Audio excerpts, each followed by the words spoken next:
Hello प्यारे बच्चे लोग, केमिकल काइनेटिक्स के लेक्चर नंबर 2 में हम आप सभी का स्वागत करते हैं।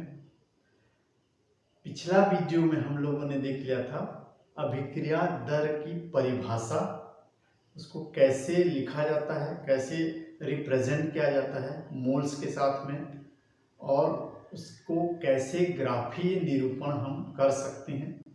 इस तरह से फर्स्ट वीडियो में हम रेट ऑफ रिएक्शन को पूरी तरह से समझें। आज हम देखने वाले हैं रेट ऑफ रिएक्शन को कौन कौन से ऐसे फैक्टर्स हैं जो इफेक्ट डाल सकते हैं, प्रभावित कर सकते हैं। अभिक्रिया दर को प्रभावित करने वाले कारक की हम बात करेंगे। कोई अभिक्रिया यदि चल रहा है या हो रहा है तो उसकी गति को, वो उसके रेट को, उसकी स्पीड को हम यदि बढ़ाना चाहें या घटाना चाहें तो हम क्या क्या ऐसे फैक्टर्स वहाँ पर लगा सकते हैं या देख सकते हैं जो कि रेट को प्रभावित कर सकते हैं। देखिए, ये चैप्टर में जो भी हम अभिक्रिया की दर की हम बात करते हैं वो एक प्रोडक्शन पॉइंट ऑफ व्यू से इसको हमको पढ़ते हैं। जैसे यूरिया प्रोडक्शन की कोई फैक्ट्री है तो वहाँ पर यूरिया बनाने के लिए हमको अमोनिया गैस चाहिए रहता है, या अमोनियम हाइड्रोक्साइड बनाने की कोई फैक्ट्री है तो अमोनिया बनाने के लिए एक फैक्ट्री ओनर होने के नाते आप क्या क्या ऐसा फैक्टर्स वहाँ लगाएंगे जिससे आपका प्रोडक्शन बढ़े। आप ये नहीं चाहेंगे कि हमारा अमोनिया बनने की दर जो है वो धीमा रहे। तो हम यहाँ पर ज़्यादातर बात करेंगे कोई रिएक्शन कितनी फास्ट हो सके, एज ए प्रोडक्शन ओनर के पॉइंट ऑफ व्यू से हम ज़्यादा इसको देखने की या समझने की कोशिश करते हैं। कोई रिएक्शन के रेट को घटाने पर हम ज़्यादा जोर यहाँ पर नहीं देते हैं। फैक्टर्स तो है जो घटा भी सकता है, बढ़ा भी सकता है, लेकिन हम फैक्टर्स ऐसे डिस्कशन में लाएंगे जिससे प्रोडक्शन फॉरवर्ड रिएक्शन हमेशा आगे बढ़े, फॉरवर्ड रिएक्शन तेज हो।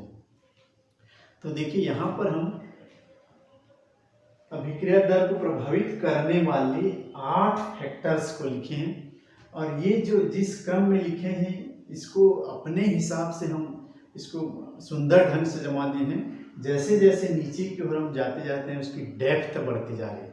जो इफेक्टिव फैक्टर है वह उसका प्रभाव बढ़ता चला जा रहा है। शुरू में जितना लिखे हैं वो उतने प्रभावकारी नहीं है, और जैसे जैसे हम आगे बढ़ते जाएंगे हम इसके प्रभाव को बढ़ता हुआ पाएंगे, और उसी पर हमारा पूरा चैप्टर बेस्ड है। इनफैक्ट इन तीनों पर, लास्ट के तीनों पर ही पूरा चैप्टर हमारा आगे बढ़ेगा। चलिए एक एक करके देखते हैं। आज का पूरा लेक्चर इसी 8 पर रहेगा। बहुत ही मज़ेदार, बहुत ही रोचक, बहुत ही आसान। चलिए एक एक करके हम लोग देखते हैं। सबसे पहला हम लोग देखते हैं किसी भी अभिक्रिया का दर को प्रभावित करने वाला पहला कारक हमारा है पृष्ठ का क्षेत्रफल। किसका? अभिकारकों के, अभिकारकों के पृष्ठ का क्षेत्रफल। जो भी ए बी सी या कोई भी अभिक्रिया के लिए हम यदि ले रहे हैं तो यहाँ पृष्ठ का क्षेत्रफल का मतलब है उसका सरफेस एरिया। तो इसलिए इसमें हम लिख दें, देखिए यह फैक्टर जो है सिर्फ ठोस अभिकारकों के लिए ही लागू होगा। देखिए यहाँ 8 फैक्टर्स लिखे तो हैं, परंतु हर अभिक्रिया में सारे 8 फैक्टर्स वहाँ पर यूज हों या सारे फैक्टर्स वहाँ इफेक्ट करें, ऐसा जरूरी नहीं है। हो सकता है किसी अभिक्रिया में कोई एक फैक्टर ही वहाँ पर इफेक्ट डाले, या कोई 2 डाले, या कोई 4 डाले, या 5 डाल सकता है। जरूरी, ये बिल्कुल जरूरी नहीं है। दिमाग में इसको बैठा लो कि पूरे 8 फैक्टर सभी अभिक्रिया में इफेक्ट डालते हैं, ऐसा बिल्कुल नहीं है। लेकिन जो मैक्सिमम प्रोबेबल फैक्टर्स हैं उन सारे पर हम डिस्कशन करेंगे और सारे फैक्टर्स को समझेंगे कि कैसा इफेक्ट डाल सकता है। तो सबसे पहला जो हमारा अभिकारकों का पृष्ठ क्षेत्रफल है वह ठोस अभिकारकों पर लागू होता है। ठोस अभिकारक हैं, यदि किसी ठोस को हम अभिक्रिया में इन्वॉल्व कर रहे हैं तो ठोस के पृष्ठ का क्षेत्रफल जितना ज़्यादा होगा, रिएक्शन उतना ज़्यादा फास्ट होगा। पृष्ठ का क्षेत्रफल बढ़ने से रिएक्शन बढ़ेगा। जैसे उदाहरण के लिए हम बात करते हैं, जैसे आपको गुड़ को घोलना है पानी में या दूध में घोल लीजिए। गुड़ वाला दूध पीने से सेहत अच्छा होता है। तो गुड़ को यदि हम डाल देते हैं, एक गोला बड़ा सा गुड़ यदि हम दूध में डाल देते हैं और उसको घोलते हैं, तो काफ़ी देर बाद वो पूरी तरह से घुलेगा। यदि उसको हम टुकड़ा टुकड़ा कर देते हैं तो वो जल्दी घुल जाएगा। क्यों ऐसा हुआ?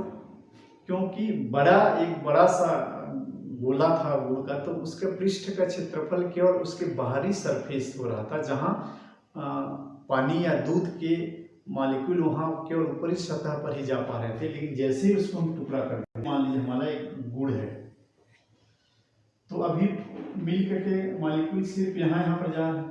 यदि हम इसको टुकड़ा कर देते हैं, ऐसा जितना टुकड़ा आप कर देंगे, तो अब इतने सारे टुकड़ों में विभक्त हो गया, तो ये एरिया भी अब मिल करके पहुंच में आ गया। इसमें भी अब इतने सारे टुकड़े में बदल गए। इस तरह छोटे छोटे टुकड़े बन गए।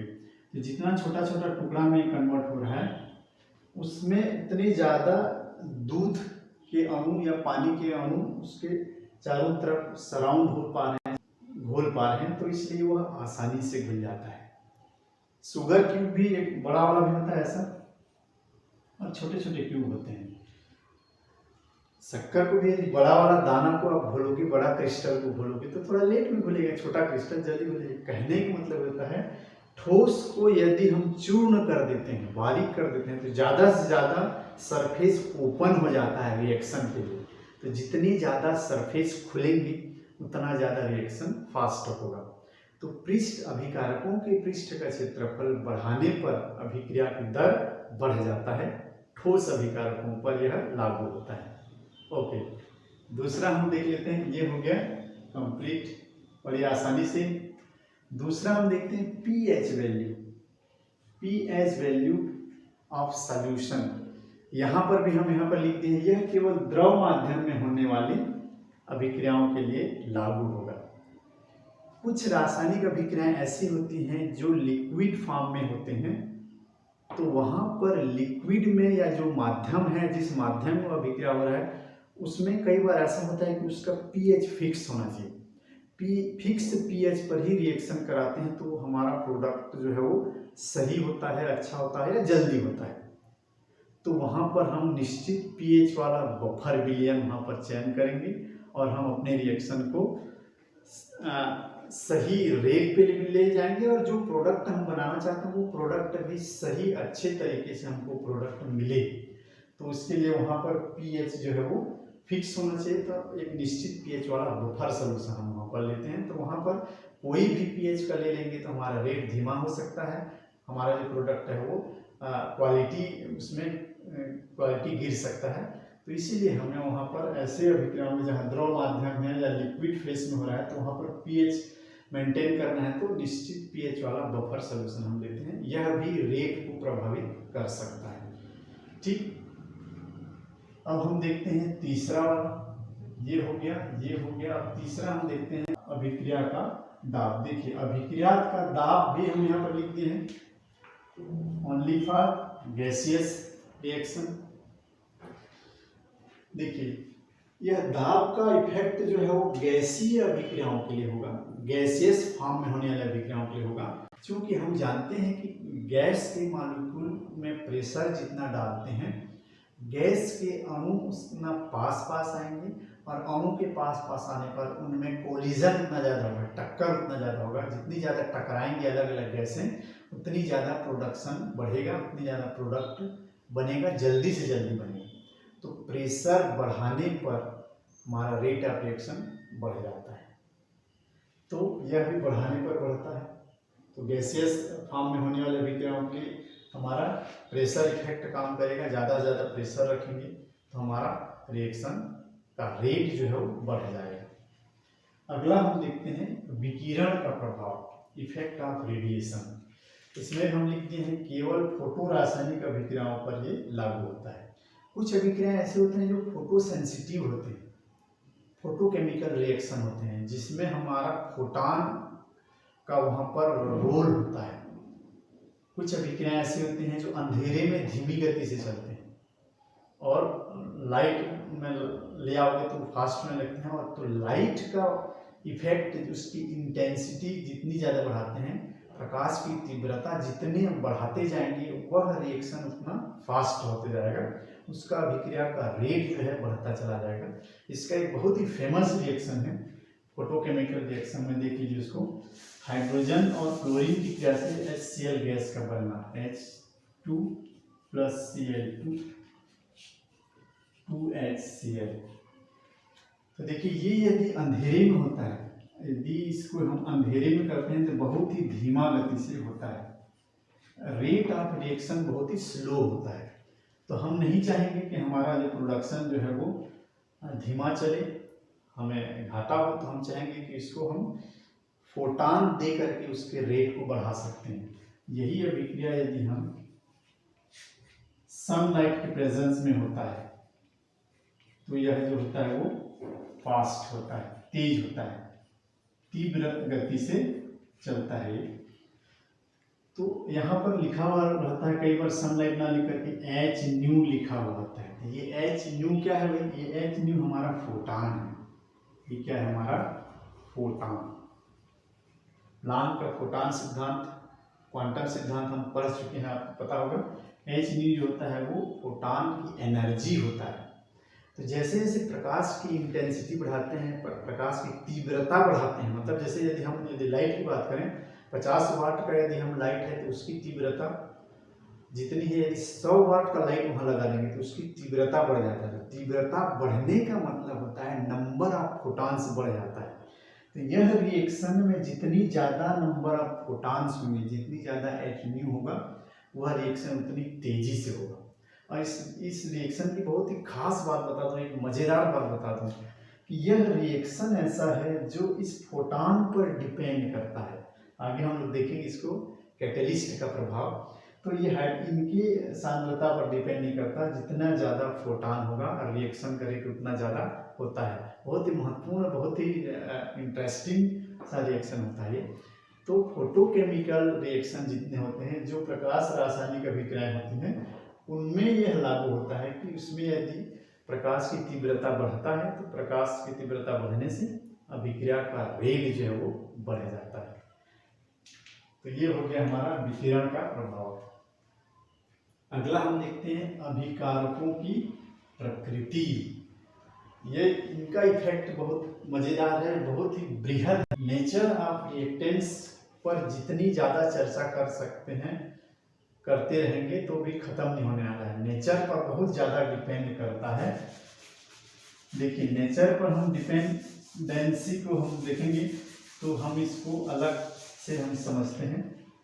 अभिकारकों के नेचर पर यदि हम जाएंगे तो जो रिएक्टेंट हम ले रहे हैं वो कैसे हैं। देखिए यदि आयनिक है या आयनिक अभिक्रिया है तो यह तीव्र गति से होता है, एकदम फास्ट रिएक्शन होता है। इसको हम ऐसे भी देख चुके हैं, जैसे कोई सिल्वर नाइट्रेट में सोडियम क्लोराइड से क्रिया यदि हम कराते हैं तो सिल्वर क्लोराइड का सफ़ेद अवक्षेप बनता है और सोडियम नाइट्रेट प्राप्त होता है। ये माइक्रो सेकेंड हो जाता है, एकदम फटाक से मिलाते ही हो जाता है। इसी तरीके से हम बेरियम क्लोराइड ले लिए, सल्फ्यूरिक अम्ल से अभिक्रिया, कोई भी आयनिक अभिक्रिया लीजिए, ऐसा इन्हीं में ऐसा होता है, ऐसा नहीं है। कोई भी आयनिक अभिक्रिया यदि हम ले लेते हैं तो हमको क्या मिलता है? बेरियम सल्फेट और HCl। तो ये एकदम विदिन सेकेंड में होने वाले अभिक्रिया हैं। क्यों ऐसे होते हैं? क्योंकि इनमें से ये आयंस के फॉर्म में होते हैं। सिल्वर आयन है, क्लोराइड आयन के फॉर्म में है। केवल स्थिर विद्युत आकर्षण बल, इलेक्ट्रोस्टैटिक फोर्स से चिपके हुए हैं, हल्का से चिपके हुए हैं। इसी तरह से सोडियम और क्लोराइड आयन भी इन दोनों के विपरीत आयन से चिपके हुए हैं। तो जैसे ही मिलाते हैं तो आसानी से वो घुल मिल जाते हैं, एकदम फटाक से घुल मिल जाते हैं। वैसे ही इनको धन आयन, इनको ऋण आयन और धन आयन को एक दूसरे का अपोजिट आयन चाहिए, बस फटाक से जाते हैं। तो वहीं पर यदि आयनिक अभिक्रिया ना होकर के यदि वह आणविक अभिक्रिया है, जो सहसंयोजक बंध से बंधे हुए अणु हैं, यदि हम इसी को देख लेते हैं, आयनिक अभिक्रियाएं एकदम तीव्र होती हैं, लेकिन यदि हम इसको देख लेते हैं आणविक अभिक्रियाएं, यदि हमारे अभिकारक सहसंयोजक बंध से बंधे हुए हैं तो आणविक अभिक्रियाओं में अभिक्रिया का दर, रेट ऑफ रिएक्शन जो है वो हमारा धीमा हो जाता है। क्यों भाई, जरा देखते हैं। मान लो N2 + 3H2 से हमको 2NH3 मिल रहा है। यहाँ द्विदैशिक तीर चिन्ह आना चाहिए, इक्विलिब्रियम आता है, लेकिन अभी हम पहले से बता चुके हैं, हम प्रोडक्शन पर बात करेंगे। जितने ज़्यादा प्रोडक्ट बने उसी पर हमको मतलब है, बैकवर्ड रिएक्शन हमको मतलब नहीं है। पता है, आप लोगों को मालूम है कि ये जो है इक्विलिब्रियम का साइन होना चाहिए, कोई बात नहीं। तो प्रोडक्शन बढ़ाने वाले हम बात करेंगे। तो यहाँ देखिए, नाइट्रोजन और नाइट्रोजन के बीच में 3 सहसंयोजक बंध है, हाइड्रोजन हाइड्रोजन के बीच में एक सहसंयोजक बंध है, और यहाँ पर नाइट्रोजन के साथ में 3 सहसंयोजक बंध बना है अलग अलग हाइड्रोजन के साथ में। तो भाई ये बॉन्ड टूटेगा, ये बॉन्ड टूटेगा, फिर जा करके नाइट्रोजन और हाइड्रोजन अलग अलग होने के बाद नाइट्रोजन और हाइड्रोजन मिलकर के अमोनिया बनाएंगे। तो बॉन्ड टूटने में, नया बॉन्ड बनने में टाइम तो लगेगा, तो थोड़ा सा टाइम लगता है, इसलिए धीमा चलता है। तो यदि अभिकारक का नेचर में हम बात करते हैं, यदि आयनिक है तो फास्ट होगा, आणविक है तो वो धीमा होगा। इसी तरह से तीसरा प्रकार का नेचर देख सकते हैं। यदि हम इस पर हम आगे बात करेंगे तो इनके फिजिकल स्टेट पर भी हम बात कर सकते हैं।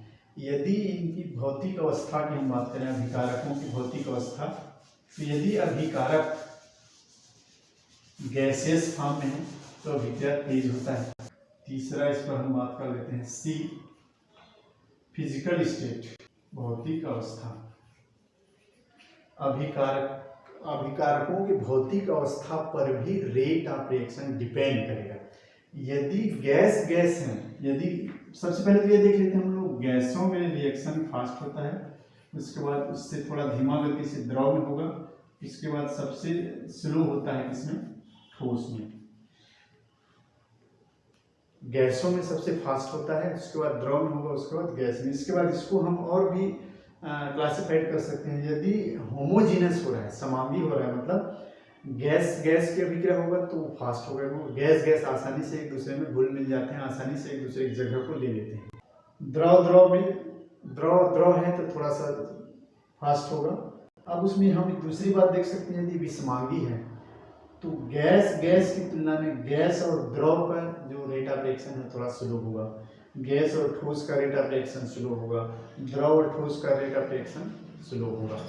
तो इस तरह से गैसियस फॉर्म में भौतिक अवस्था, अभिकारकों की भौतिक अवस्था भी प्रभावित कर सकता है रेट ऑफ रिएक्शन को। यदि समांगी है तो फास्ट होगा, विषमांगी है, ठोस द्रव है, ठोस गैस है, तो वहाँ पर विषमांगी अभिक्रियाओं में भी वो रेट जो है वो धीमा हो जाता है। तो ये भौतिक अवस्था हो गया। और चौथा हम देख सकते हैं, नेचर ऑफ रिएक्टेंट। इसी पर हम बात कर रहे हैं ना, इसी पर अभी चर्चा चल रहा है, इसी के चौथे पॉइंट की हम बात कर रहे हैं। नेचर ऑफ रिएक्टेंट पर बहुत सारे बातें किया जा सकता है, बहुत प्रकार से इसको बोला समझा जा सकता है। जैसे उदासीनीकरण अभिक्रियाओं में, उदासीनीकरण अभिक्रिया क्या होता है, एसिड और बेस को मिलाते हैं तो उदासीन हो जाता है, लवण और पानी बनता है। यदि हम प्रबल अम्ल और प्रबल क्षार को मिलाते हैं तो रिएक्शन थोड़ा फास्ट होगा, वहीं पर दुर्बल अम्ल और दुर्बल क्षार को मिलाते हैं तो उदासीनीकरण की अभिक्रिया थोड़ा स्लो होगा। तो उदासीनीकरण अभिक्रिया बीच में हम देख सकते हैं, यहाँ पर प्रबल अम्ल है तो फास्ट होगा, दुर्बल है तो थोड़ा स्लो होगा कंपेरेटिवली। एक इंपॉर्टेंट फैक्टर की हम बात कर लेते हैं कि स्थायित्व, यह जो है व्युत्क्रमानुपाती होता है। यदि अभिकारक स्टेबल है तो रेट ऑफ रिएक्शन स्लो होगा। अभिकारक यदि स्टेबल है तो वो क्या हो जाएगा, नया रिएक्शन करने में वो धीमा गति से रिएक्शन करेगा, एकदम स्ट्रांग बॉन्डिंग रहता है, कई बार बंध बहुत मजबूत है। बढ़ने से ROR जो है वो घटता है। या इसी को हम लिख सकते हैं उत्पाद का स्थायित्व। यदि यह बढ़ता है तो रेट ऑफ रिएक्शन भी बढ़ता है। एग्जाम्पल देखिए, एक बहुत ही खूबसूरत, बहुत ही अच्छा एग्जाम्पल देता हूं मैं।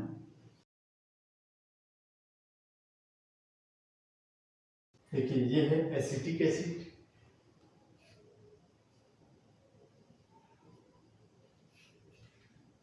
वीक एसिड होने की वजह से यह इस तरह से बहुत ही कम आयनित होता है और हाइड्रोजन आयन में इस तरह से आयनित होता है। दूसरा होता है, हम जानते हैं फॉर्मिक एसिड।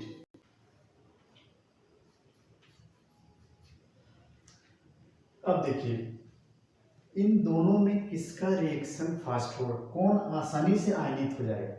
यहाँ प्रोडक्ट पर भी कुछ डिपेंड करता है रेट ऑफ रिएक्शन।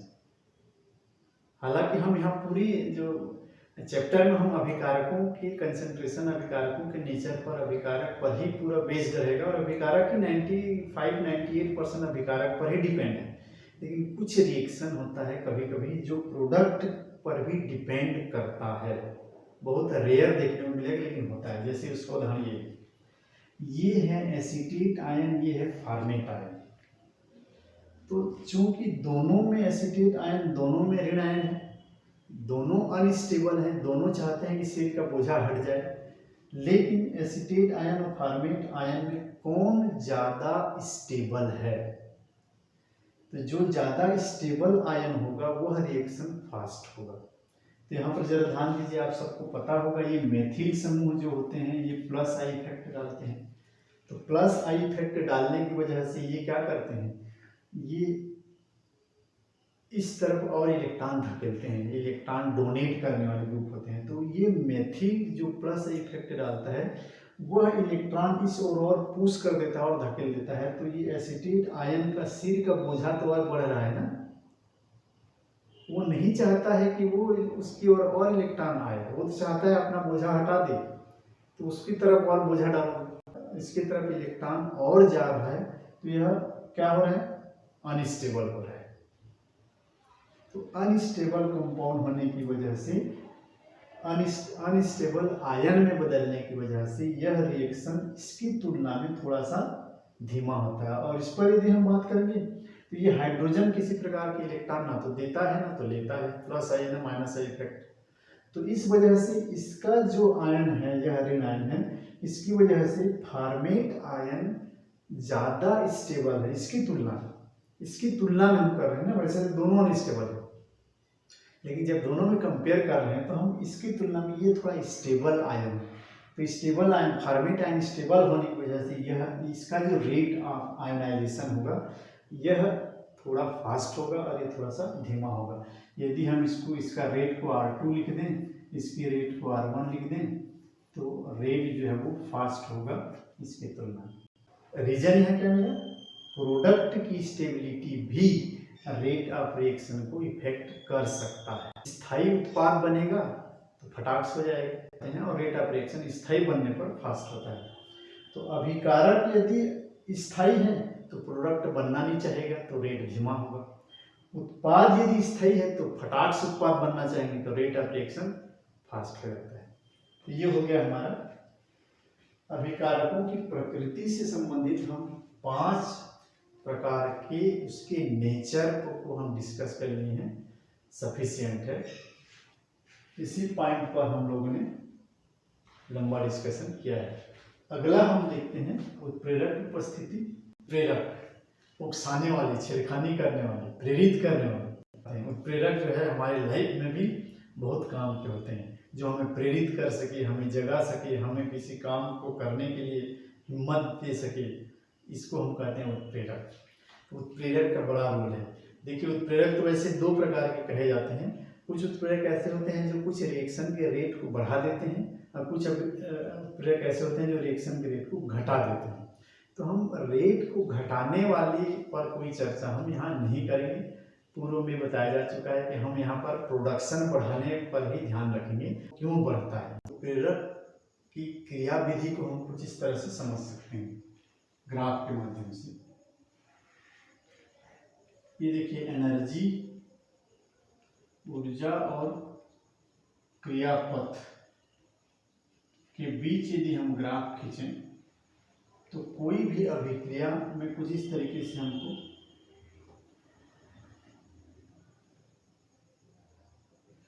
अभिकारक, रिएक्टेंट और प्रोडक्ट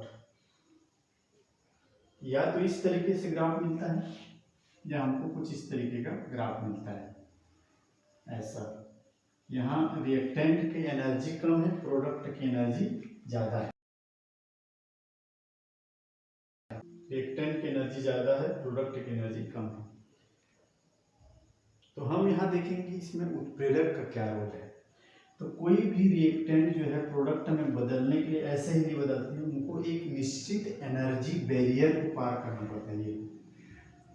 इतना ऊर्जा का एक अवरोध है, उसे पार करना पड़ता है। इतना ऊर्जा प्राप्त करने के बाद यहाँ पर इनका एक इंटरमीडिएट कंपाउंड बनता है, ट्रांजिशन स्टेज जिसको कहते हैं। एक अस्थायी यौगिक अस्थायी उत्पाद में बदलते हैं, उसके बाद फिर प्रोडक्ट में वो कन्वर्ट हो जाते हैं। तो ये जो एनर्जी बैरियर है, इसको पार करने में उत्प्रेरक का खास रोल होता है। उत्प्रेरक क्या करते हैं? उत्प्रेरक एनर्जी बैरियर को छोटा कर देते हैं। उसके एनर्जी बैरियर को ऐसा, ये भैया अब इतना ऊंचा पहाड़ से उधर गुजर के जाने के बजाय बीच में एक रास्ता दे दिए, ये उत्प्रेरक का काम है। एक अल्टरनेटिव मार्ग देते हैं, एक दूसरा कम ऊर्जा बैरियर वाला दूसरा रास्ता दे देते हैं, ताकि यहाँ से ये आसानी से ये प्रोडक्ट में कन्वर्ट हो सके। तो एनर्जी बैरियर को छोटा कर देते हैं उत्प्रेरक, और एक अल्टरनेटिव दूसरा रास्ता दे देते हैं, जिससे हमारा रिएक्शन फास्ट हो जाता है। तो ये होता है उत्प्रेरक का कार्य। इस पर थोड़ा और डिटेल हम आगे पढ़ेंगे जब हम दहली ऊर्जा और एक्टिवेशन एनर्जी ये सब पढ़ेंगे, उस समय हम डिटेल करेंगे। उत्प्रेरक जो है इस तरह से हेल्प करते हैं और रिएक्शन के रेट को बढ़ा देते हैं। अगला हमारा है देखिए अभिक्रिया का ताप। तो टेम्परेचर बढ़ाने से तो जनरली सभी प्रकार के अभिक्रियाओं का दर जो है बढ़ जाता है। हाँ, ऊष्माशोषी और ऊष्माक्षेपी में यदि हम थोड़ा सा डिफरेंस करके इसको समझना चाहें तो ऊष्माशोषी अभिक्रियाओं में ताप बढ़ाने से तो बढ़ेगा, लेकिन ऊष्माक्षेपी अभिक्रियाओं में जहाँ पर एनर्जी पहले से रिलीज हो रहा है, वहाँ एनर्जी जहाँ पहले से हीट लिबरेट हो रहा है, जहाँ पहले से ही ऊष्मा मुक्त हो रही है, वहाँ पर टेम्परेचर बढ़ाने से वह बैकवर्ड रिएक्शन होने लगता है। तो हम उसकी बात नहीं करेंगे। जनरली देखा जाता है कि टेम्परेचर बढ़ाने से अभिक्रिया का रेट बढ़ता है। क्यों? क्योंकि उसमें अभिकारकों को काइनेटिक एनर्जी मिल जाती है और ज़्यादा तेज़ी से कोलिजन करने लगते हैं, और उनमें रिएक्शन होने का दर बढ़ जाता है और प्रोडक्शन हमारा बढ़ जाता है। और इसमें खास बात इसमें हम लोग देखेंगे टेम्परेचर इफेक्ट में, प्रति 10 डिग्री सेंटीग्रेड टेम्परेचर बढ़ाने पर रेट 2 गुना से 3 गुना बढ़ जाता है। क्यों होता है, कैसा होता है, हम आगे देखेंगे। यहाँ पर हाईलाइटेड पॉइंट ये है कि अभिक्रिया की दर को टेम्परेचर बहुत खासा प्रभावित करता है। जैसे जैसे हम टेम्परेचर बढ़ाते जाएंगे, 25 से जैसे जैसे हम लोग 35 तक पहुँचेंगे तो अचानक ही रेट जो है वो 2 गुना या 3 गुना हो जाता है। टेम्परेचर का बड़ा इंटरेस्टिंग सा इसमें इफेक्ट देखने को मिलता है। प्रति 10 डिग्री तापमान बढ़ाने पर रिएक्शन 2 गुना से 3 गुना रेट से बढ़ जाता है। इसका कारण भी हम समझेंगे क्यों, कैसा है। अगला लास्ट और सबसे महत्वपूर्ण फैक्टर वो है अभिकारकों का सांद्रण। जो रिएक्टेंट उसमें पार्टिसिपेट कर रहे हैं, जो अभिकारक उसमें अभिक्रिया में भाग ले रहे हैं, एक्चुअल में मेन जो कैरेक्टर तो वही है ना, मुख्य पदार्थ वही है, उन्हीं के अभिक्रिया से उत्पाद बनने वाले हैं। तो निश्चित रूप से इनके सांद्रण पर प्रभाव पड़ना चाहिए। तो देखिए मैक्सिमम केस में अभिकारकों का सांद्रण बढ़ाने से रेट ऑफ रिएक्शन बढ़ जाता है, लेकिन बढ़ने का दर भी अलग अलग है। कई बार यदि आप अभिक्रिया की दर देखेंगे कि भाई सांद्रता 2 गुना करने से उसका दर जो है वो दोगुना बढ़ा, समानुपात में बढ़ता हुआ दिखेगा। कई बार यदि रेट को दोगुना करते हैं, कई बार यदि सांद्रता को दोगुना करते हैं तो रेट 4 गुना बढ़ता हुआ मिलता है। कई बार यदि हम सांद्रता को डबल करते हैं तो रेट आधा हो जाता है। डिफरेंट टाइप के इफेक्ट हमको इसमें देखने को मिलते हैं। ये तो बढ़ने पर भी वेरिएशन है, बढ़ेगा ज़्यादातर केस में, और कुछ केस में तो रेट जो है वो सांद्रता के बढ़ाने पर घटता है, और कुछ में सांद्रता बढ़ाने से रेट पर कोई प्रभाव भी नहीं पड़ता है।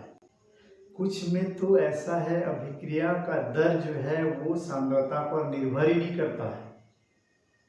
सांद्रता बढ़ाने से रेट कांस्टेंट रहता है, कांस्टेंट रेट से ही वो चलते रहता है। बताओ, कुछ में यदि अभिकारकों का सांद्रता बढ़ाने से रेट घट भी जाता है। मतलब तरह तरह का खेल खेलता है अभिकारकों का सांद्रता। अभिकारकों की सांद्रता बदलेंगी तो हम कई प्रकार के वेरिएशन देखने मिलेंगे। अधिकांश में बढ़ता है, कुछ में घटता है, कुछ में प्रभाव नहीं पड़ता है। बढ़ता भी है तो अलग अलग प्रकार से बढ़ता है। कहीं 2 गुना बढ़ाओगे तो रेट 4 गुना हो जाता है, यदि कंसंट्रेशन 2 गुना बढ़ाओगे तो रेट आधी हो जाता है। विभिन्न प्रकार के सांद्रता का परिवर्तन से रेट में परिवर्तन देखने को मिलता है।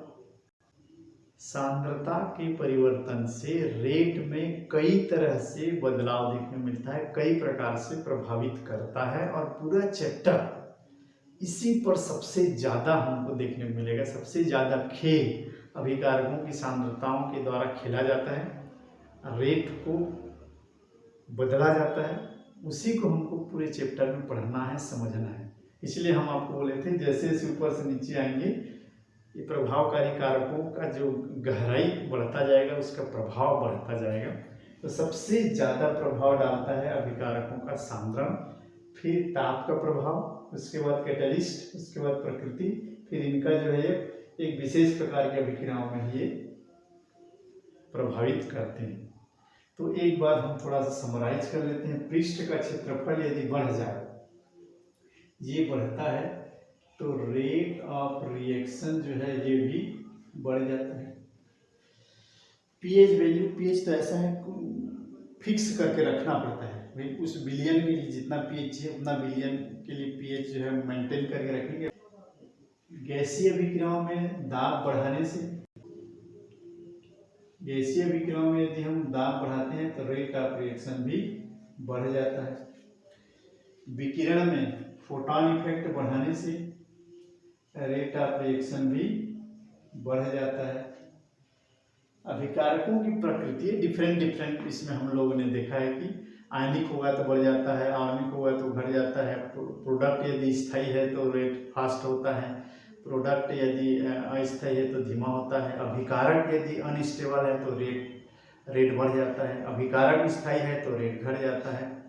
समांगी है तो रेट बढ़ जाता है, विषमांगी है तो कम हो जाता है। अभिकारकों की प्रकृति पर भी ढेर सारे वेरिएशन देखने को मिलता है। उत्प्रेरक की उपस्थिति पर उत्प्रेरक दोनों प्रकार से इफेक्ट डालते हैं। कई प्रेरक जो है अभिक्रिया दर को घटा देते हैं, कई बढ़ा देते हैं। तो क्यों बढ़ाते हैं उस पर हम इसमें चर्चा करेंगे, कैसे बढ़ जाता है।